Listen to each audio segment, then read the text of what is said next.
setup React project. npm create white at the rate white at npm create latest white at the latest. latest project name, right? Yes, sir.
So now project is ready, तो हमारा project बनकर तैयार है और इसको VS Code में open कर लेते हैं।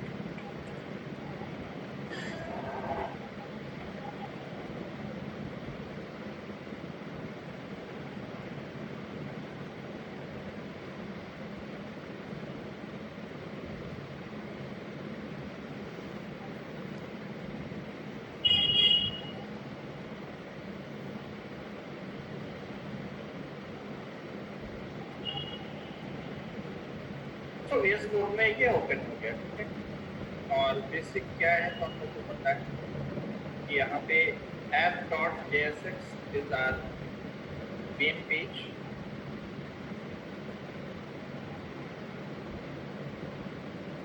ये मेन पेज है जो लोड होता है सर्वर पे फर्स्ट टाइम, राइट। तो फर्स्ट वे आपको अंडरस्टैंड कि ये जो मेन पेज है ये लोड कैसे होता है, app.jsx कैसे लोड होता है। तो देखो ब्राउजर पे कभी भी JSX फाइल लोड नहीं होता है। When we are creating a JSX file तो ब्राउजर को JSX समझ में नहीं आता है, राइट। अगर मैं इसको रन करता हूँ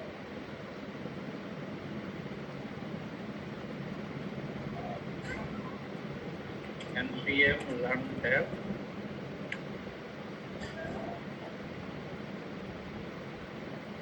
और जब इस कमांड को हम लोग रन करेंगे, इस कोड को रन करेंगे सर्वर पे, तो अभी तो ये ब्लैंक है। मान लो यहाँ पे मैंने कुछ लिखा, लाइक फर्स्ट डेमो प्रोग्राम, तो ये जो कोड लिखा हुआ है ये JSX है, राइट। बट ब्राउजर को ये JSX समझ में नहीं आता। Browser don't know about JSX, तो कुछ भी पता नहीं है JSX क्या है। लेकिन ब्राउजर पे कंटेंट तो आ रहा है, राइट। ब्राउजर पे ये दिख रहा है मुझे कि ये लिखा हुआ है। तो ये कैसे हो रहा है, ये प्रोसेस को समझना है कि how JSX is converted in HTML form और HTML फॉर्म। तो पहले तो हम लोग देखेंगे कि app.jsx लोड कैसे होता है, यहाँ पे कैसे आ रहा है app.jsx। तो इसका सीक्वेंस क्या है, देखो app.jsx कॉल होता है main.jsx।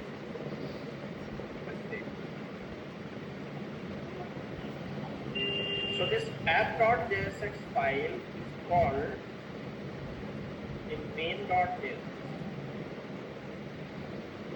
and inside this main.jsx there is a code document.getElement by id loop.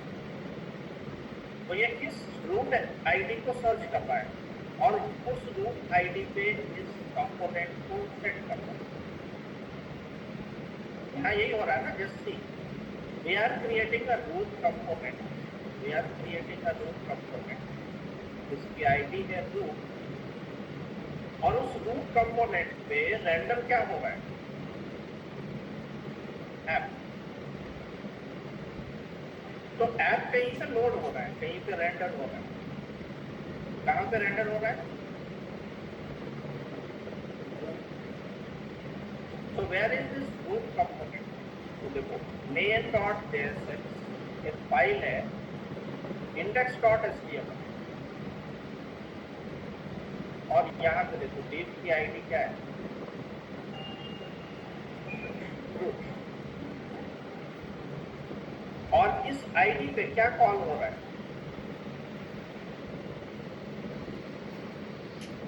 यहाँ पे हम लोगों ने किसका रेफरेंस यूज किया है? main.jsx। तो index.jsx, index.html main.jsx को कॉल कर रहा है, और main.jsx किसको कॉल कर रहा है? app.jsx। सो अल्टीमेटली ब्राउजर पे जो प्रोग्राम रन हो रहा है, जो फाइल रन हो रहा है, वो कौन सा फाइल है? मेन सर्वर पे कौन सा फाइल रन हुआ? ये कौन सा फाइल होगा? बेस्ट index.html थी, लेकिन ये app.js करती है हमारे यहाँ पे, क्योंकि वर्चुअल टॉम क्रिएट है। सो index.html कॉल हो रहा है, तो किसको कॉल करेगा? main.jsx को लोड करेगा, और main.jsx किसको कॉल कर रहा है, किसको रेंडर कर रहा है? app component. So the app component is integrated with main.jsx, and main.jsx file is called index.html, and this index.html file is loaded. Clear है क्या तक? तो फाइल जो हमारा है, जो पेज हमारा लोड हो रहा है, वो index.html है। index.html इंटरनली किसको कॉल कर रहा है? main.jsx, और main.jsx किसको कॉल कर रहा है? app.jsx। तो app.jsx is a component.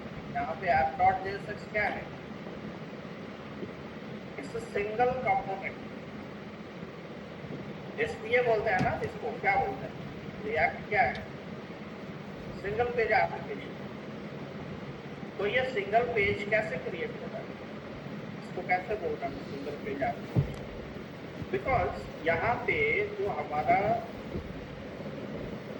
Task है वो एक ही एलिमेंट पे रेंडर हो रहा है, एक ही टैग पे रेंडर हो रहा है, एक div पे रेंडर हो रहा है। div का नाम क्या है? रूट। और जो हम एक चीज़ डिफाइन करते हैं कि main.jsx में जैसे स्ट्रिक्ट मोड लिखा हुआ है, उस चीज़ को हम कैसे देखते हैं? मतलब जैसे हम कई बार दो चीज़ें भी कॉल करते हैं इसमें, शायद कॉन्फ़िगरेशन जब करना होता है, जैसे हम लोग कॉन्टेक्स्ट एपीआई पढ़ेंगे, तो वहाँ पे हम लोग यहाँ पे कॉन्फ़िगरेशन डालते हैं। तो ये डिफ़ॉल्ट कॉन्फ़िगरेशन है। रिस्ट्रिक्ट मोड का मतलब क्या है? कि जो भी कंपोनेंट यहाँ पे रेंडर होगा, ठीक है, वो कंपोनेंट को हमारा जो एप्लीकेशन है, रिएक्ट का जो सर्वर है, वो 2 बार चेक करेगा। रिस्ट्रिक्ट मोड का मतलब ये है कि ये कंपोनेंट को 2 बार रन करके चेक करता है। तो app.jsx 2 बार यहाँ पे कॉल होगा, रेंडर होगा। अगर आप रिस्ट्रिक्ट मोड लिखते हो तब रेंडर हो रहा है ना ये, तो यह रेंडर कितनी बार होगा? 2 बार। ये टेस्टिंग फेज में हम लोग ऐसा करते हैं। प्रोडक्शन फेज में ये हट जाएगा, ये रिस्ट्रिक्ट मोड नहीं रहता होगा।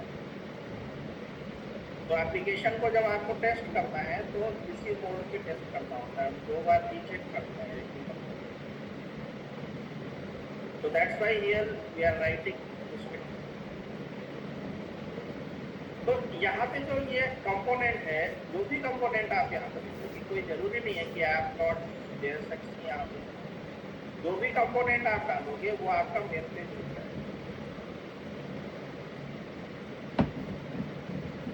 सिंगल पेज एप्लीकेशन इसलिए वो इसी से बनता है, यहाँ पे हम डिफाइन करें। तो यहाँ तक कहानी समझ में आ गई सबको, इसमें कोई डाउट तो नहीं है? What's the process? प्रोसेस क्या है, सब क्या लोड हो रहा है पेज पे, यहाँ पे क्या लोड हो रहा है? और हो रहा है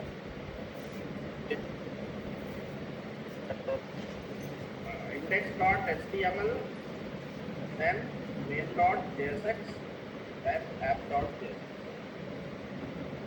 अब दूसरा क्वेश्चन ये है कि if we are using JSX file inside this app.jsx, JSX लिख रहे हैं, तो ब्राउजर को JSX समझ में आता है या नहीं?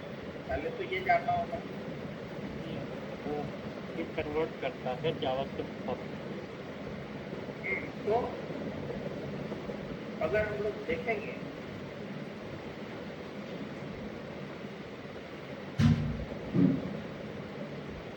तो अगर मैं यहाँ पे बोलूँ इज ब्राउजर understand JSX,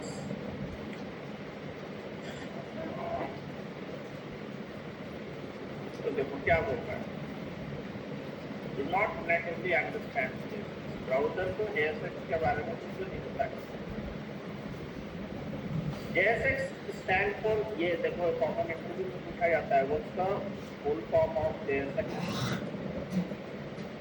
तो इसको क्या बोलेंगे? JavaScript XML. Browser can understand HTML, CSS and JavaScript only, but here we are using JSX file. So browser cannot directly read JSX syntax. तो ये क्लियर है कि ब्राउजर JSX को नहीं समझता है। और नेक्स्ट क्वेश्चन ये है कि JSX फाइल ब्राउजर को कैसे समझ में आ रहा है? There should be some Incoming voice call from interpreter. Studio Sim SIM2. जो JSX को ब्राउजर के फॉर्म में जो ब्राउजर कोड समझ रहा है, उस तरह का कोड बना के तो इसे ऐसा होना चाहिए। हाँ भाई क्लास में नहीं होगा। So how does React हाँ बोलो। run JSX? तो ये जो कॉन्सेप्ट है, ये थोड़ा नेक्स्ट कॉन्सेप्ट अब आ गया कि JSX is converted into normal सही कह रहे थे JavaScript. मतलब। अरे आज मैं भी कॉलेज गया था तो मैं जस्ट आया था, लेट ही आया था। नोड बताओ, पैकेज मैनेजर के टूल्स नहीं है। कॉलेज गया था मैं भी लेट ही आया था तो लेट ज्वाइन किया हूँ। बताओ सर क्या कर रहे हो? जैसे नोड मॉड्यूल्स जब आप देखोगे तो इसमें बहुत कुछ डाला हुआ है। ये सारे फाइल्स हैं बहुत सारे। इसमें से देखो एक फाइल है बेबल। ये बेबल क्या है? It's a program. तो तुमने मेरे से बात करी थी ना, तो मैं ये बोल रहे थे कि सर मैंने अभिषेक से भी बोला था तो हम तीनों मिलके बना रहे थे, वो सब बोल रहे थे। इसको ये क्या करता है? मतलब तुमने मेरे से बात करी थी ना, सर से बात करी थी पहले ही। so that browser उसको समझ पाए।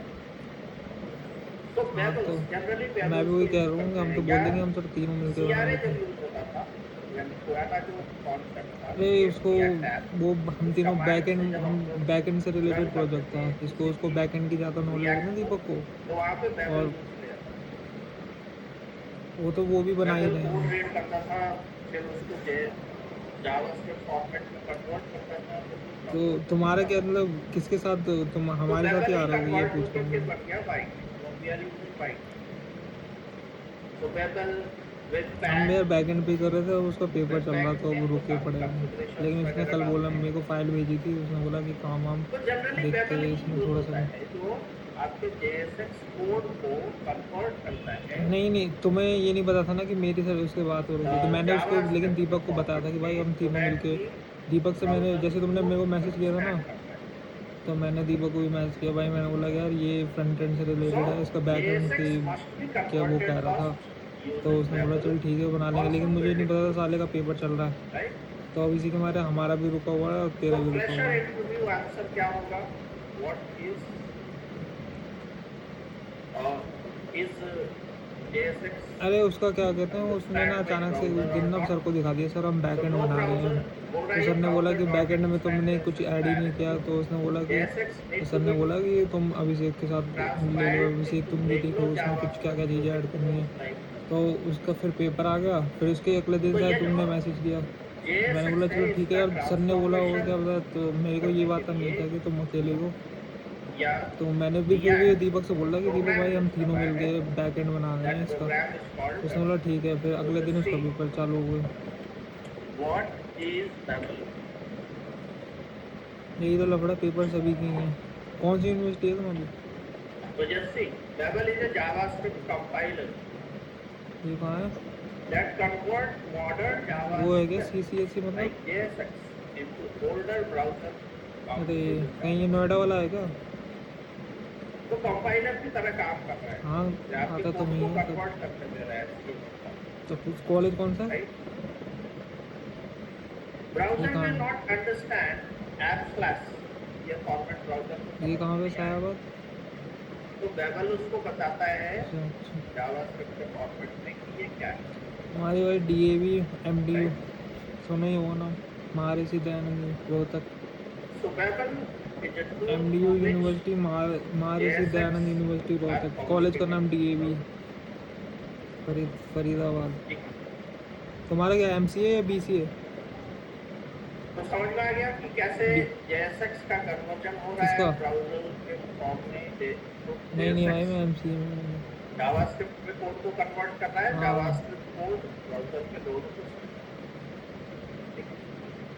ये कॉन्सेप्ट है। किसके लिए? तो यहाँ तक हम लोग समझ गए कैसे हम लोग इसको बनाएंगे। हाँ भाई तो ये मेरी हमारा गलती, है यहाँ पे मेरा main वो उनकी component। कोरोना की, यहाँ पे हमारे कॉलेज में यार बैक का सिस्टम बहुत गंदा है ना। तुम्हारे में भी ऐसा पेपर वेपर वैसी होती है, मतलब एक सब्जेक्ट पकड़ के लटका तो देते मेन हैं। कंपोनेंट हम लोग बना लिए। अब क्या करना है?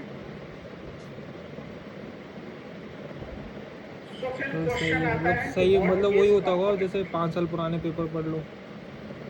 तो कंपोनेंट क्या होता है कोई बता सकता है? कंपोनेंट हम्म,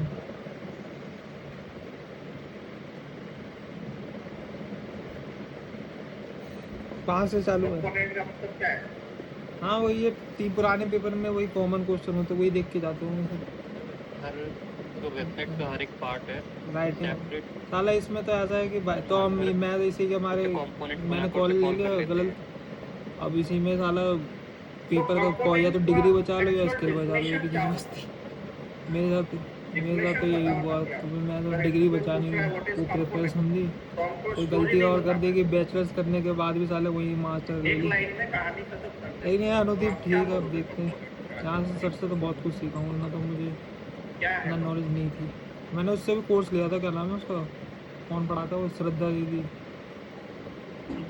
हम्म, तो उसका ज़्यादा समझ में नहीं आया, उसका कोर्स का सिस्टम भी अलग है, उसमें शायद वैसा होता है कि 1 साल की वैलिडिटी होती है ऑनलाइन, वो ख़त्म हो गया तो सर कर लिया। which we can integrate on श्रद्धा से लिया तुमने? तो just see, अगर मैं वेब डेवलपमेंट तुमने कर रखी है पहले? is कहाँ से React करी थी? component,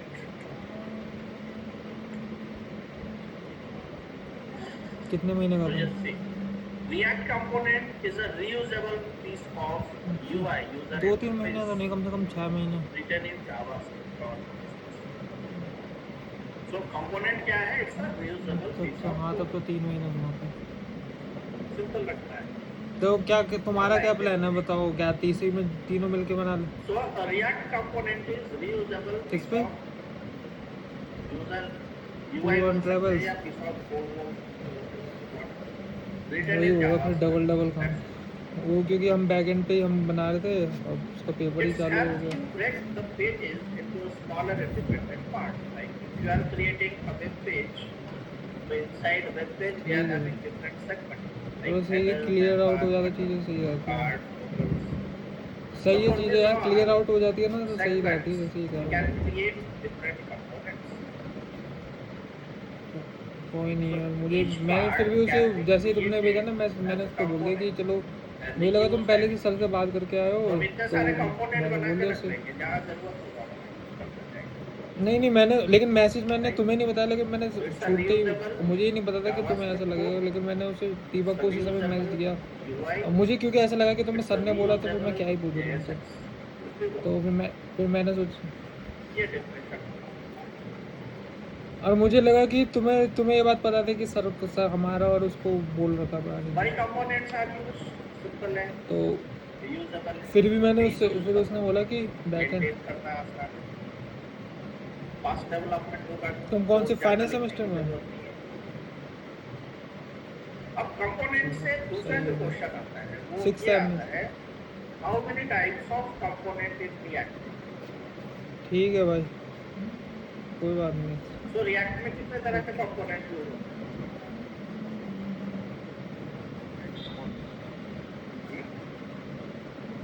बॉडी और फुटर।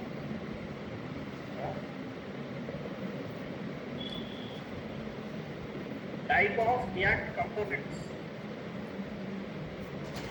सर वो 5 टाइप के थे ना सर? कोई और कोई बता सकता है? How many types of React components?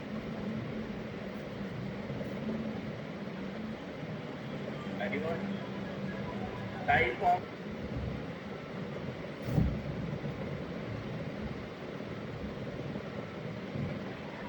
of React components.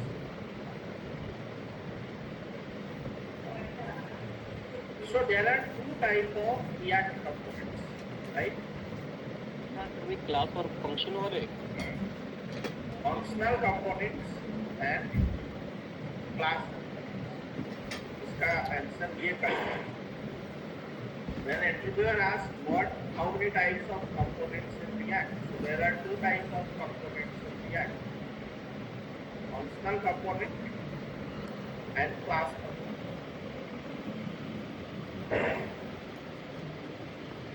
So in modern React programming, where most of the time we are using functional component, so the class component is legacy. We are not using class component, right? So clear है how many types of components? There are two types of components. Now the next question is, what's the return type of functional components? Functional components का return type क्या है? JSX. ये याद रखना. So if we are creating a component like header.jsx,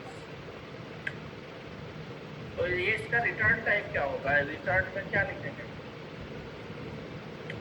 तो देखो, return में यहाँ पे क्या देंगे? इस फंक्शन के अंदर JSX. So functional components always return JSX.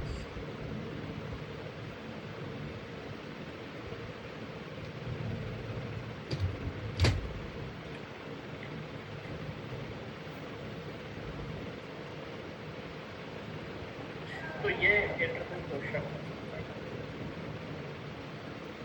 Functional components always return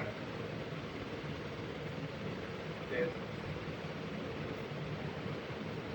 Right? तो ये भी समझ गए. और क्वेश्चन हो सकता है. क्या क्वेश्चन हो सकता है? We are creating a component using function keyword, right?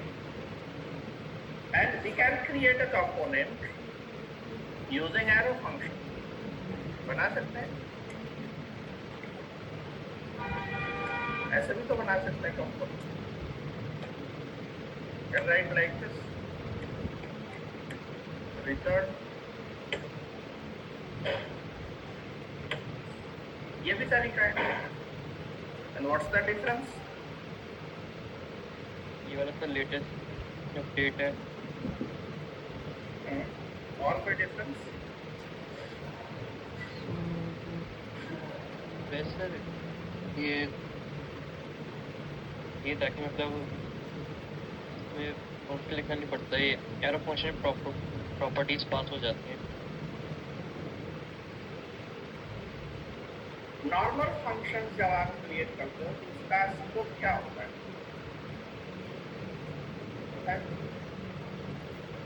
किसी भी फंक्शन का डिफॉल्ट स्कोप क्या होता है?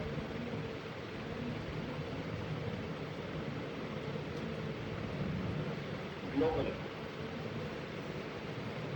And we can apply posting on that function. Yes sir याद आ गया।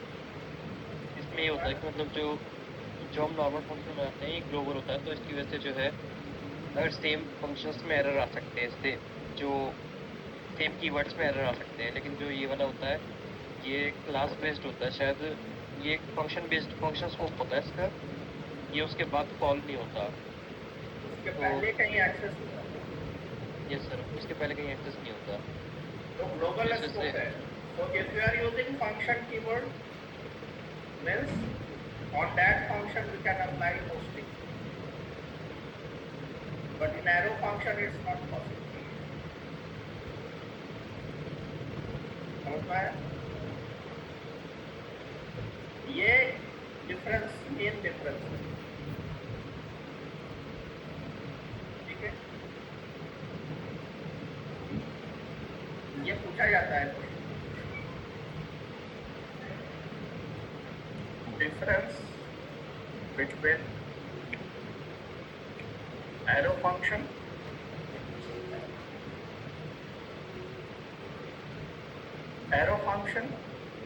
and normal function. ये कहीं से भी रिएक्ट में भी पूछ सकते हैं। सिंटैक्स तो इसमें फंक्शन कीवर्ड होगा, इसमें वेरिएबल की तरह इसको यूज करते हैं। दूसरा ये भी इम्पोर्टेंट पॉइंट है, जैसे इस कीवर्ड का रोल क्या है। So if you are using normal function you can use this keyword. यहाँ पे क्लोजर अप्लाई होता है। क्लोजर के कॉन्सेप्ट को आप यूज करते हैं। Use parent scope. अब यहाँ पे दिस ग्लोबल को पॉइंट करेगा, यहाँ पे दिस पेरेंट को पॉइंट करेगा। ये एक डिफरेंस। दिस लिखोगे तो इसमें फंक्शनल में क्या होता है, दिस पॉइंट कर देगा किसी भी वेरिएबल को, और यहाँ पे दिस लिखने का मतलब तो उसके अंदर अगर कोई वेरिएबल है उसको पॉइंट। होस्टिंग देखो, नॉर्मल फंक्शन में होस्टिंग पॉसिबल है, एरो फंक्शन में होस्टिंग पॉसिबल है। तो ये जो दो पॉइंट है ये सबसे इंटरव्यूअर यही तो जानना चाहता है। आप ये दो बोल दो वो तो कुछ नहीं पूछेगा। ये दो पॉइंट होस्टिंग भी बोल दो तो भी वो आगे नहीं पूछेगा। So that's the main difference between arrow function and normal. Here normal function में होस्टिंग अप्लाई होगा, एरो फंक्शन में यहाँ पे जिसका स्कोप ग्लोबल होता है, यहाँ पे जिसका स्कोप उसका पैरेंट होता है। कंस्ट्रक्टर यूज कर सकते हैं, can use with new keyword, cannot use. यहाँ कंस्ट्रक्टर यूज होता है, यहाँ पे नहीं होता है। पैरामीटराइज्ड ऑब्जेक्ट अवेलेबल है, नहीं है। तो ये ट्रेडिशनल जितनी भी चीजें हैं सब यहाँ मिल जाएगा, और नया जितना भी कॉन्सेप्ट आया है सब यहाँ। यहाँ रेगुलर मेथड्स बनाने के लिए ये बेस्ट है, और अगर आपको कॉल बैक बनाना है तो एरो फंक्शन। तो ये डिफरेंस आपको पॉइंट बाय पॉइंट एक्सप्लेन करना है।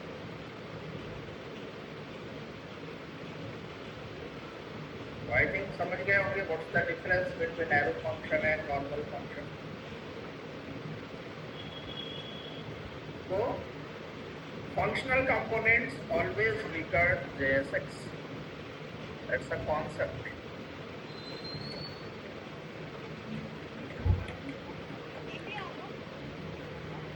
तो ये तो बन गया, कंपोनेंट कैसे बनता है ये तो समझ गए। अब दूसरा क्वेश्चन इसमें क्या आता है,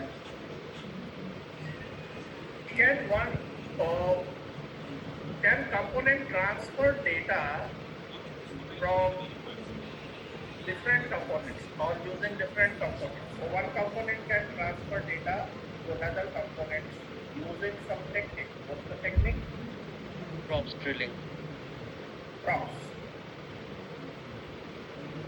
तो नेक्स्ट जो कॉन्सेप्ट आएगा वो क्या आएगा, प्रॉप्स, राइट। प्रॉप्स क्या होता है सबको पता है,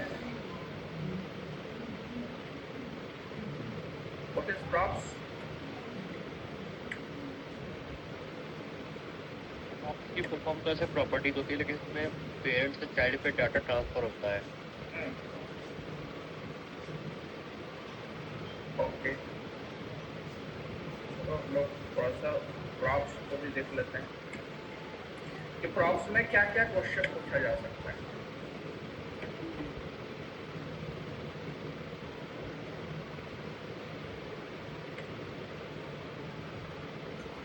समझ लो हमारे पास दो कंपोनेंट्स हैं, parent and child, and parent component is having some data.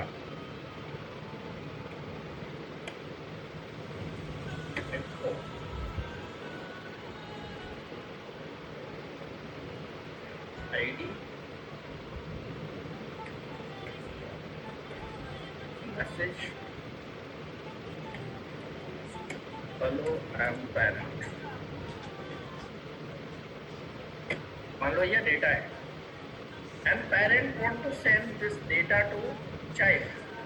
Parent को ये डेटा किसको देना है, चाइल्ड कंपोनेंट को देना है। तो पेरेंट को क्या करना होगा, पहले चाइल्ड कंपोनेंट को इंपोर्ट करना होगा, and here we have to create tag child. अब ये जो कंपोनेंट है, if I want to send some data to this child component, तो कैसे भेजेंगे,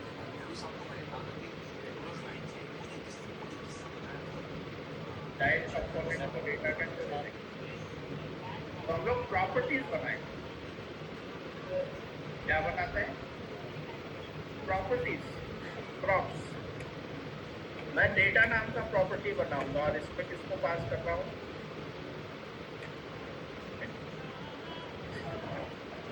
तो ये लिखने का मतलब क्या है, आप नॉर्मल भी टैग लिखते हो तो प्रॉपर्टी देखो रेड कलर में आता है। जैसे मैं लिख रहा हूँ यहाँ पे h2 और मैं यहाँ पे लिख रहा हूँ अलाइन, और इसमें वैल्यू डाल दिया मैंने सेंटर। तो ये अलाइन प्रॉपर्टीज के थ्रू सेंटर वैल्यू किसके लिए पास हुआ, किसके पास जा रहा है, h2 के पास, x2 के पास। तो ऐसे ही for this child component we are creating a properties data, और इसमें क्या सेट करना है, इन्फो। तो ये इन्फो वैल्यू किसके लिए जा रहा है, चाइल्ड के लिए। चाइल्ड है क्या, तो चाइल्ड एक फंक्शन है, चाइल्ड क्या है, इट्स अ फंक्शन। तो इस फंक्शन को डेटा कैसे मिलेगा, किसी फंक्शंस को डेटा कैसे देते हैं, पैरामीटर्स पास करके। Parameters, argument.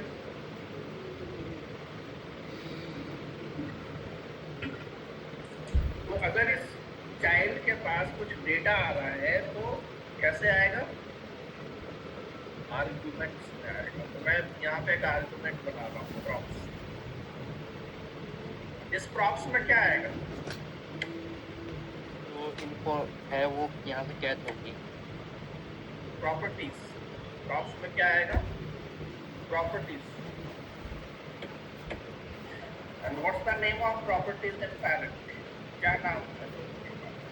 इनको को डाटा तो प्रॉप्स में चाइल्ड को क्या मिलेगा? Data. If I want to print this data, मान लो इसको एक्सेस करना है तो कैसे एक्सेस करेंगे? प्रॉप्स डॉट डेटा से। तो एक पैराग्राफ में मैं इसको राइट करता हूँ, पैरेंट डेटा, पैरेंट डेटा, और पैरेंट ने जो डेटा सेंड किया है वो मुझे चाहिए, वो किसके पास है? प्रॉप्स। और प्रॉपर्टी का नाम क्या है? डेटा। तो प्रॉप्स डेटा एक्सेस हो गया, ठीक है।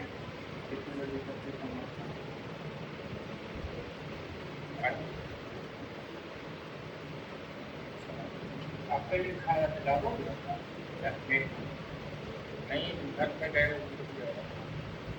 ये क्या मीटिंग है, ये काम चल जाएगा, दिक्कत तो नहीं है ना? नहीं,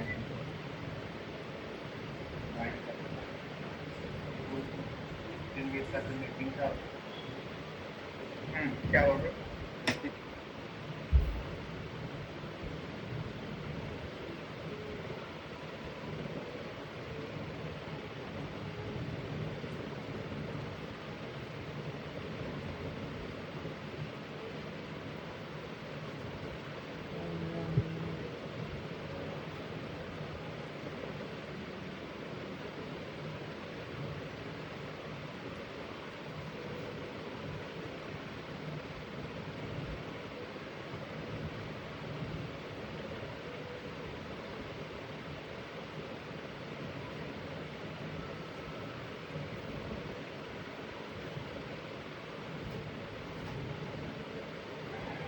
तो मेरी आवाज आ रही है?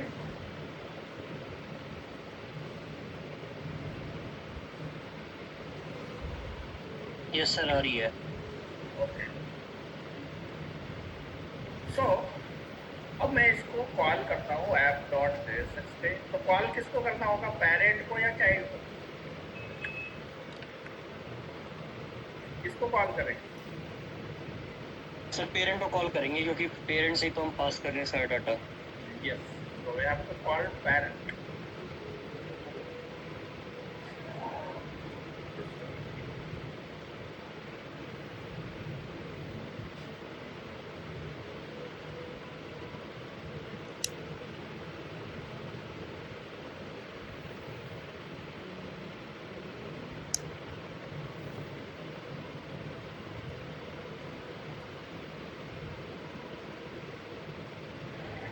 डेटा एनालिटिक्स रोल के लिए कोई एप्लीकेबल कैंडिडेट्स हैं यहाँ?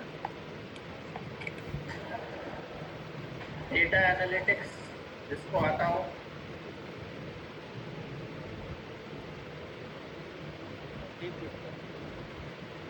नहीं, मुश्किल लगता है।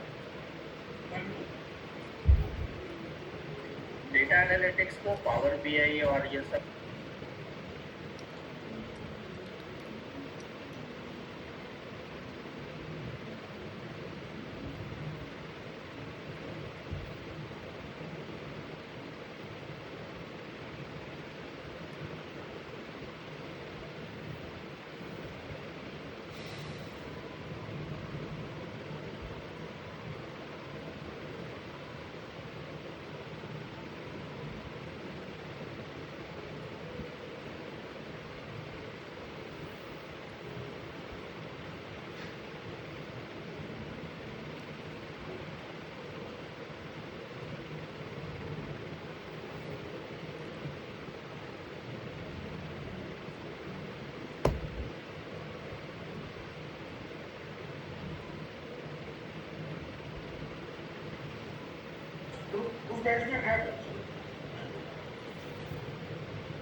ओके। सो पेरेंट को कॉल करेंगे सर अगर मतलब कोई प्री फाइनल ईयर का बच्चा हो या कोई और फाइनल ईयर का बच्चा हो जो हमारे मतलब कोर्स में नहीं है तो नहीं, अगर नहीं, चाहे तो ये लिए थे applicable नहीं होगा।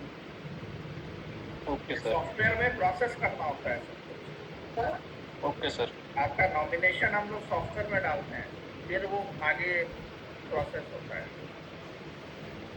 तो सिस्टम में जो है उसके लिए एप्लीकेबल है। सो पेरेंट ने कॉल किया किसको, चाइल्ड को, तो मुझे चाइल्ड को कॉल करने की जरूरत नहीं है। पेरेंट कॉल करेंगे, पेरेंट चाइल्ड को कॉल कर देंगे।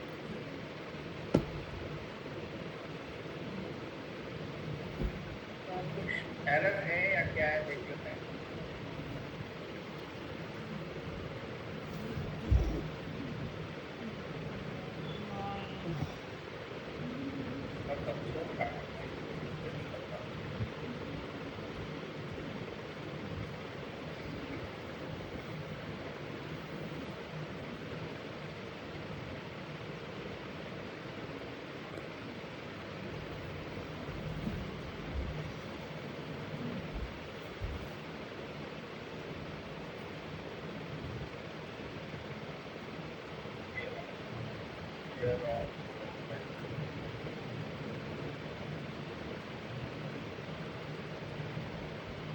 मैं डालता हूँ गूगल पे।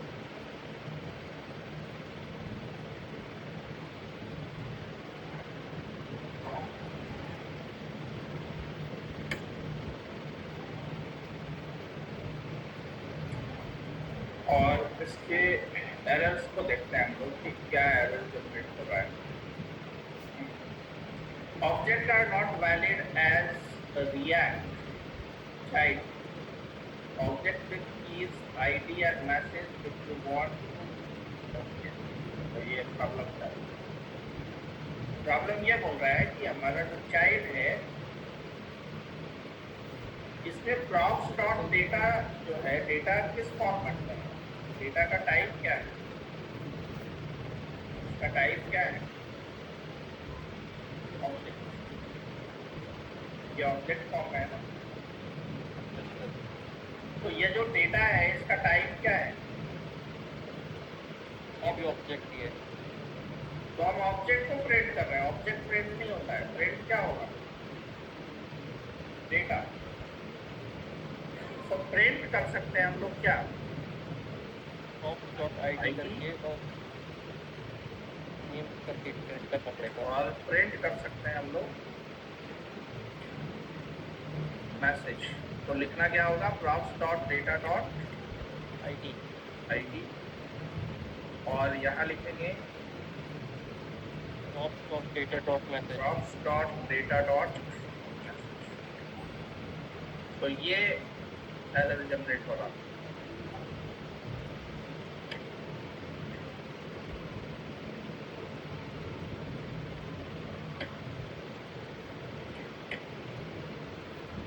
Like this.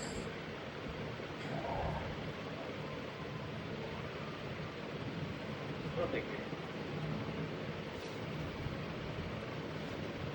तो पेरेंट कंपोनेंट का डेटा ये जो यहाँ दिख रहा है ये चाइल्ड कंपोनेंट में दिख रहा है।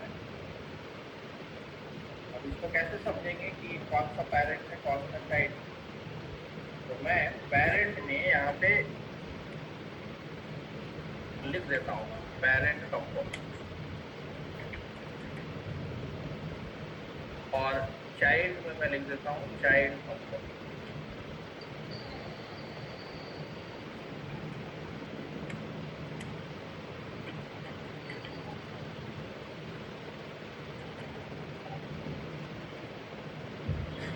तो अब ये क्लियर हो जाएगा।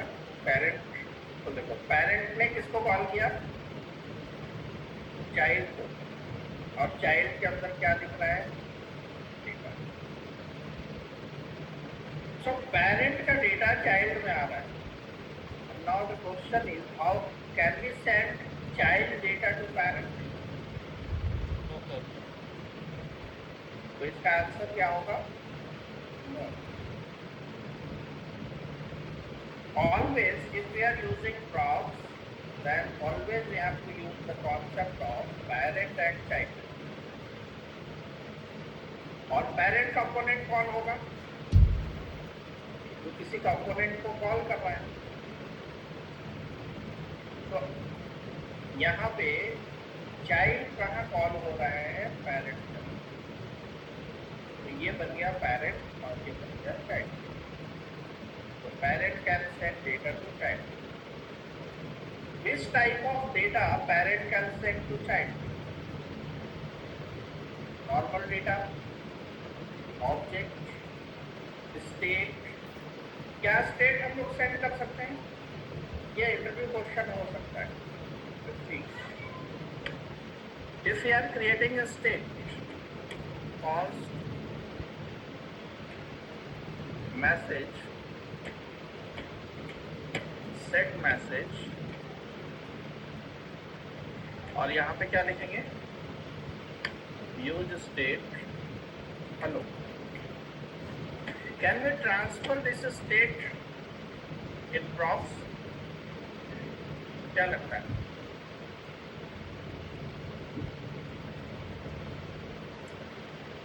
स्टेट ट्रांसफर कर सकते हैं? We can write like this.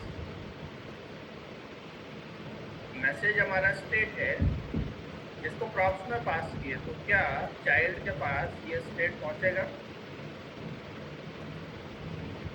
Now I want to access, तो क्या लिखेंगे? स्टेट को एक्सेस करना है, कैसे करेंगे? Props dot message dot state का नाम क्या है? नहीं, प्रॉप्स डॉट मैसेज में ही तो आ जाएगा। प्रॉपर्टीज का नाम क्या है? मैसेज ही है, MSG है लेकिन नहीं, MSG तो वैल्यू हो गया ना इसका। इन्फो मेरा क्या है? डेटा का वैल्यू है। Yes sir. तो MSG मेरा स्टेट मैसेज प्रॉपर्टी है and MSG is the value. तो मैसेज को मैं प्रिंट करूंगा तो MSG कॉल होगा। तो क्या ये यूज में आएगा? Let's see, very important question. Let's see, आ रहा है? यस सर, शो हो रहा है। हेलो ही डाला था ना हम लोगों ने। यस सर, हेलो ही डाला था। मैसेज में क्या डाला है? हेलो ही डाला है। स्टेट में देखो। Now, if I'm changing the state, in that case what happens? मैं यहाँ लिखता हूँ set message, ठीक है? और वैल्यू लिखते हैं this is for testing state.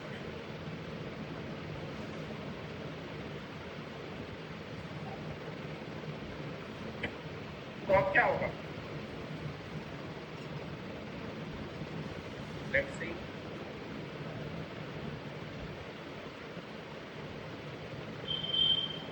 क्या हो रहा है?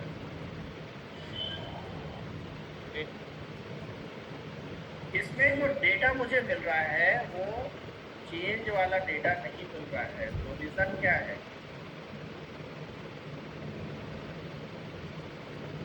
इसका क्या रीजन हो सकता है? इनिशियल स्टेज पास करता है ये। So props, we cannot change the value of props at runtime. Props is always read only. Props क्या होता है? Read only. आप बाद में props के वैल्यू को चेंज नहीं कर सकते। तो props इनिशियल वैल्यू जो इसको मिल रहा है मैसेज में, उस वैल्यू को उठाएगा। आप यहाँ पे चेंजेस कर रहे हो, ये चेंजेस चाइल्ड में रिफ्लेक्ट नहीं होगा। We cannot change the value of props. Props क्या होता है? Read only. Its props read only let's see कि क्या हो रहा है इसके बाद. Yes, props are read-only react. Props are data passed from parent component to child component. The child component can use props but should not change them. और child side में भी आप इसको चेंज नहीं कर सकते, ये रीड ऑनली होगा. वहाँ पे वैल्यू आया, वैल्यू को आप रीड कर सकते हैं बट यू कैनॉट चेंज. अब दूसरे जगह जाके props डॉट नेम में कोई और वैल्यू नहीं डाल सकते. तो props is always read only. अब मान लो आईडी में वैल्यू वहाँ पे है 1 and here you are trying to change the value. तो आप अगर इस तरह से लिखोगे props, या यहाँ पे मान लो चेंज कर रहे हो आप लिखोगे props dot data dot ID is equal to 111. इसका मतलब क्या है कि आप props के वैल्यू को चेंज करना चाह रहे हो but props is on read only. Read only का मतलब आप उसके वैल्यू को चेंज नहीं कर सकते. तो यहाँ पे आउटपुट मुझे क्या दिखेगा? आईडी प्रॉपर कर दी. लेट्स सी, थोड़ा कंफ्यूजिंग हो जाती है. तो यहाँ वैल्यू क्या दिख रहा है? तो आपको तो लग रहा होगा स्टेट चेंज हो गया है ना? स्टेट चेंज नहीं हुआ है, तो उसी में जो फंक्शन बना हुआ है सर वो कॉल हो गया, उसने उसे लिया ही नहीं, ओवरराइट. पेरेंट में स्टेट चेंज नहीं हुआ होगा. Yes sir. ये सिर्फ वैल्यू यहाँ पे चाइल्ड के अंदर चेंज हो रहा है. तो इसको हम लोग चेंज नहीं बोल सकते क्योंकि ये जो कोड है ये आप नया वैल्यू असाइन कर रहे हो. तो ये प्रॉप्स वाली वैल्यू नहीं है जहाँ से वो वैल्यू आ रहा है. यानी ऐसा नहीं है कि पेरेंट में ये जो आईडी है बेटा ये आईडी ये चेंज नहीं होगा. अब इसको हम लोग चेक कर सकते हैं ना यार.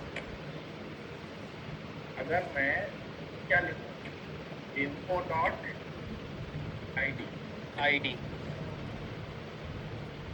तो चाइल्ड में तो मैंने चेंज कर दिया है आईडी को. तो पेरेंट में भी 111 दिखना चाहिए. लेकिन क्या दिख रहा है? पेरेंट में आईडी क्या दिख रहा है? 1. तो यू कैनॉट चेंज. प्रॉप्स को आप चेंज नहीं कर सकते. यहाँ पे आईडी चेंज नहीं हुआ है. वो जो आईडी चेंज दिख रहा है वो सिर्फ उस कंपोनेंट के लिए दिख रहा है. तो ये आपको याद रखना है. Props is always read only.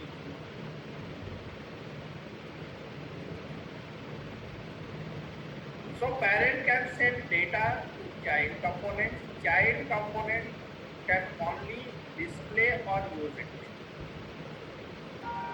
Right? Child component उसको अपने पेज पे दिखा सकता है, वहाँ पे डिस्प्ले करा सकता है, यूज कर सकता है, लेकिन चेंज नहीं कर सकता. If data must change, parent update state and passes new props. तो बोल रहा है कि अगर आप चेंजेस करना चाहते हो तो न्यू प्रॉप्स बना के चेंज करो. अगर चाइल्ड में डेटा दिखाना ही है जैसा मैंने अभी दिखाया आपको कि चाइल्ड में हम लोग चेंज करके देखें तो ऐसे आपको लिखना पड़ रहा है. लेकिन ये एक्चुअल पेरेंट पे चेंज नहीं होगा.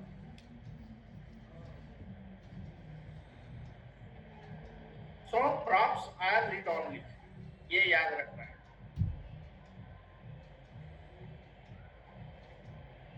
So interview questions का आंसर क्या हो सकता है? Yes, props are read only in React. They are immutable. ये यूज कर लो तो काम हो जाएगा. Immutable और mutable.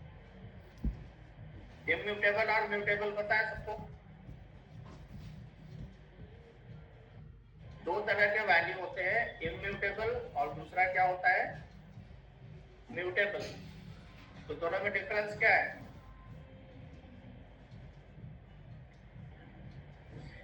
इम्यूटेबल का मतलब यह है कि उसका आप न्यू कॉपी नहीं बना सकते. You cannot create new memory for that value. और म्यूटेबल का मतलब क्या है? जो चेंज करा जा सके, उसमें जिसकी न्यू वैल्यू बनाई जा सके. रुको. So props are immutable. ये सबसे टेक्निकल वर्ड हो जाएगा. Props is read banana only चालू कर दो, and मतलब बनाना immutable. गरम करके आप उसको चेंज नहीं कर सकते. बना दे तू.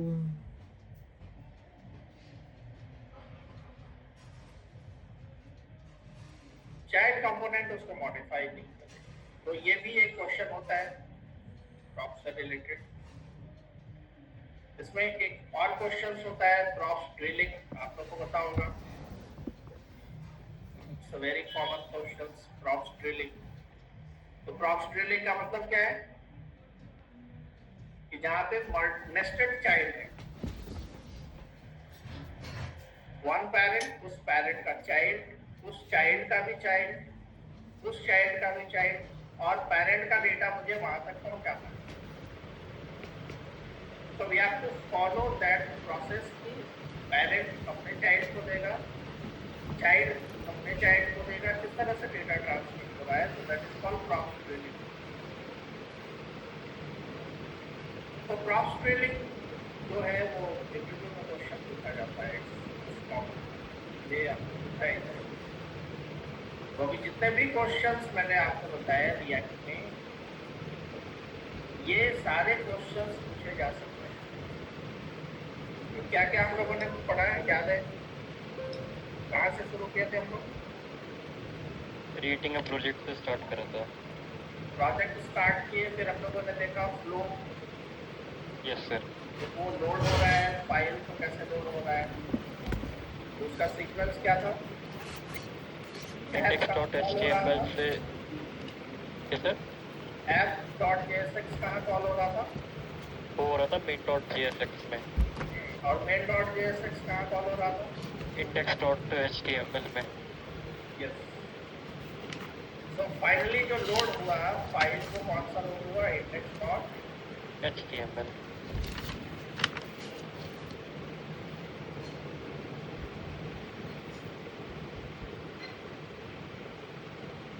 उसके बाद हम लोगों ने देखा type of components. Yes sir. Right. So there are two type of components, functional components and class component. फिर हम लोगों ने देखा what's the return type of components. So return type of component is JSX. फिर हम लोगों ने ये भी देखा कि JSX ब्राउजर में ब्राउजर कैसे अंडरस्टैंड कर रहा है JSX को. So there is a program sir. called Babel. Pebbles. So Babel, we have like a compiler जो JSX कोड को नॉर्मल जावास्क्रिप्ट में कन्वर्ट कर रहा है, उसको ब्राउजर समझ पा रहा है. राइट. Yes sir. और फिर हम लोगों ने देखा कि प्रॉप्स क्या होता है, प्रॉप्स और कैसे कंपोनेंट बनाते हैं और प्रॉप्स को डेटा ट्रांसमिट करते हैं. प्रॉप्स में हम लोगों ने देखा props is always read only. Right. Read only होता है, वी कैन नॉट चेंज.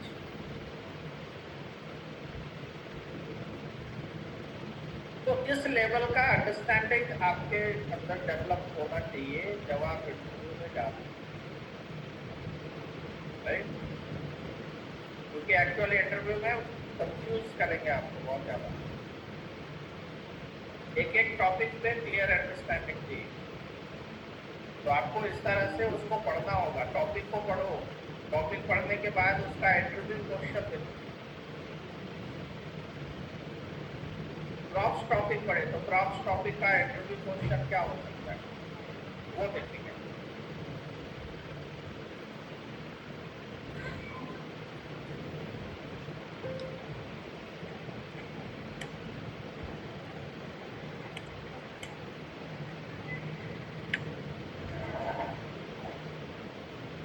जैसे अब मैंने यहाँ पे पूछा कि प्रॉप्स टॉपिक का इंटरव्यू क्वेश्चन क्या सर स्क्रीन शेयर नहीं है। शेयर करो।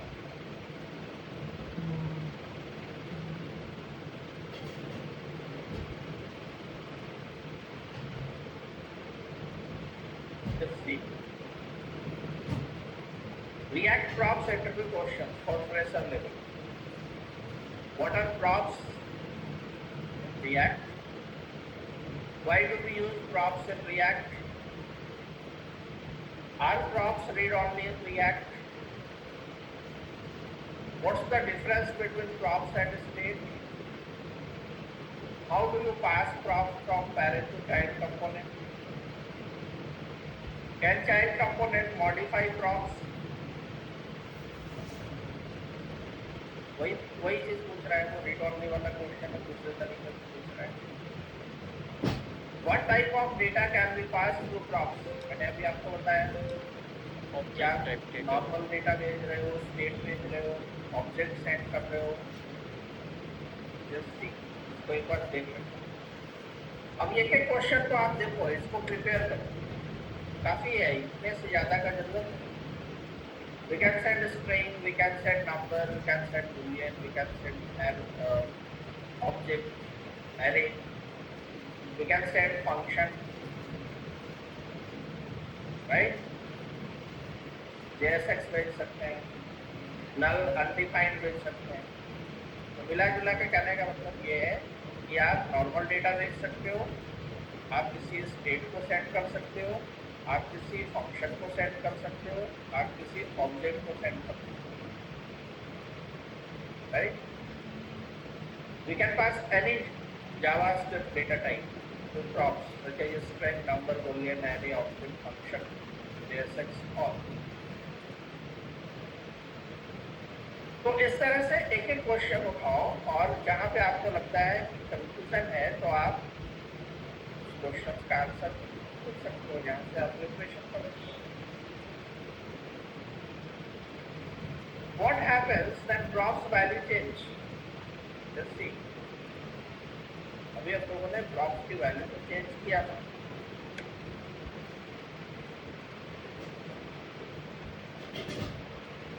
So when props value change, React re-renders the child component with the updated data. तो child component में हम लोग को updated data मिल रहा था, 111 मिल रहा था, आप लोग तो चेंज किए props के वैल्यू, लेकिन क्या ये एक्चुअल में चेंज हो गया? No sir. एक्चुअल में चेंज नहीं हुआ। If the parent updates its state or send new props, the child receives the new value. क्या बोल रहा है कि अगर पेरेंट में अपडेट हो रहा है तब तो सही है, लेकिन चाइल्ड में अपडेट हो रहा है तो पेरेंट में वो वैल्यू अपडेट, न्यू वैल्यू नहीं मिलेगी।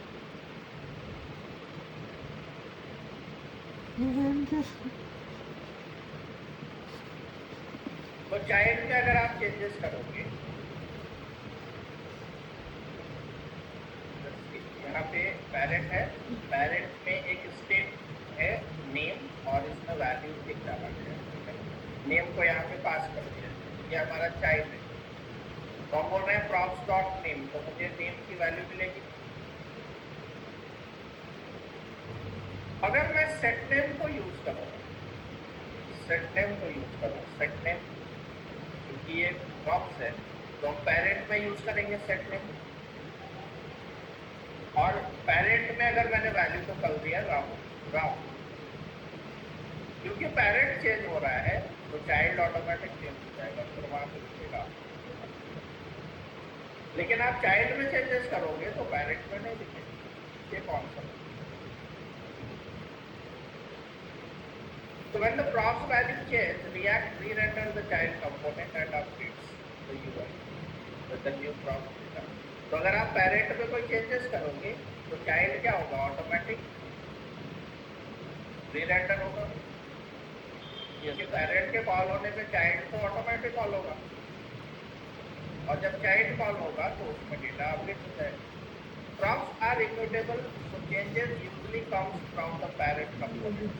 बोल रहा है ना कि आप पेरेंट में चेंजेस करो तो चाइल्ड में दिखेगा, लेकिन चाइल्ड जो है वो चेंजेस जब करेगा तो पैरेंट को नहीं दिखेगा, क्योंकि प्रॉप्स जो है वो so that's the concept.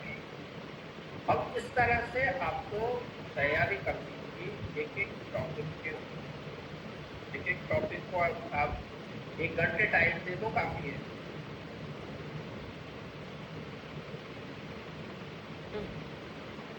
One hour is sufficient time. दीपक तो कहते हैं ये बैच जल्दी ओवर हो जाएगा, थोड़े दिन का बच रहा है। क्या ये बैच मतलब ओवर हो जाएगा अब वही सब इस मंथ के बाद शायद ये कहते हो शायद। बैच तो अब ओवर होगा, लेकिन अभी हम लोग बैच चलाएंगे। बहुत सारा कुछ और पढ़ना है हमको। अब जो हम लोग पढ़ेंगे वो ट्रेनिंग का पार्ट नहीं होगा, वो होगा हमारा प्रोजेक्ट ओरिएंटेड टास्क। वो जो एडवांस चीज़ें ऐड करेंगे हम लोग, चैटबॉट ऐड करेंगे, या इसमें हम लोग ईमेल इंटीग्रेशन करेंगे, ओटीपी इंटीग्रेशन करेंगे, पेमेंट गेटवे इंटीग्रेशन देखेंगे। तो ये सब काम करना है। बेसिक लेवल, फ्रेशर लेवल की चीज़ें हो गई। अब एडवांस लेवल पर थोड़ा देखेंगे, कुछ एआई इंटीग्रेशन करके देखेंगे। ओके सर, और आप डीएस भी कराओगे? क्या डीएसए डीएसए एक बार देखते हैं, क्योंकि डीएसए फ्रेशर लेवल पे रिक्वायर है नहीं फ्रंट एंड डेवलपर के लिए या बैक एंड में, लेकिन देखते हैं, कर सकते हैं हम लोग डीएसए ऐड कर सकते हैं जावा से। अगर एक क्योंकि डॉक्यूमेंटेशन मिल जाती तो वैसे स्टडी तो खुद भी करते हैं, एक डॉक्यूमेंटेशन जो एक पाथ मिल जाता। ठीक है, मैं कुछ क्वेश्चंस आपको प्रैक्टिस करवा दूंगा। नहीं सर, मतलब मैं एक डॉक्यूमेंटेशन मांग रहा था टॉपिक्स में, तो सीक्वेंस में अगर कोई खुद से भी करना चाहे तो वो किस वे में चले कि मतलब क्या वो पहले उसे ये आना चाहिए। डॉक्यूमेंटेशन है हम लोग के पास भी, वो मैं शेयर कर दूंगा। थैंक यू सर, एक बार वो शेयर करते हैं।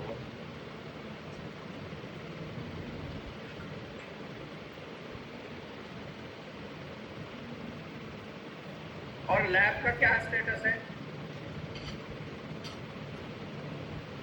लैब सबमिशन हो गया सबका? बस एक लैब अपलोड करनी है सर लास्ट। कि मैं अभी एक लैब साइन करने जा रहा हूँ। बहुत दिन से लैब साइन हुआ नहीं।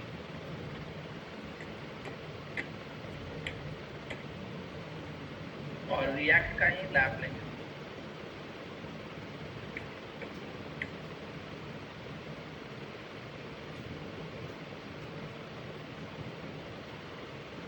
तो रिएक्ट के लैब को मैं साइन करूंगा। WDR रिएक्ट सेक्शन में आप जाएंगे तो आपको मिल जाएगा।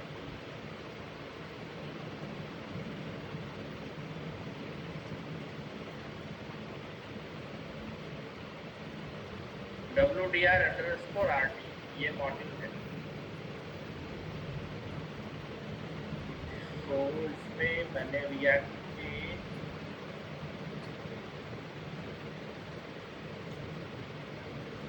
दो लैब असाइन किए।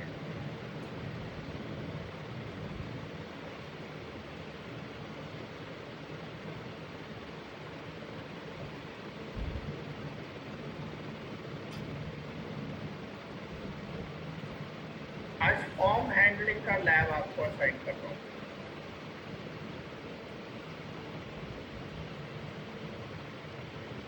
फॉर्म हैंडलिंग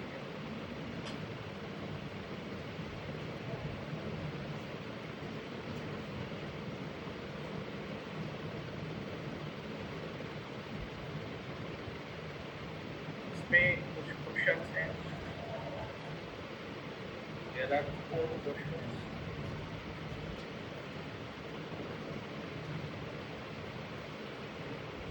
पूछा तो जैसे आज आपने ये रिएक्ट के कुछ बेसिक रिवाइज कराया, ऐसे ही कल भी रिवाइज कराओगे, मतलब स्टेट्स हुक्स वगैरह और Yes. एक बार फॉर्म हैंडलिंग और ये सारी चीज़ें। करवाओ करना।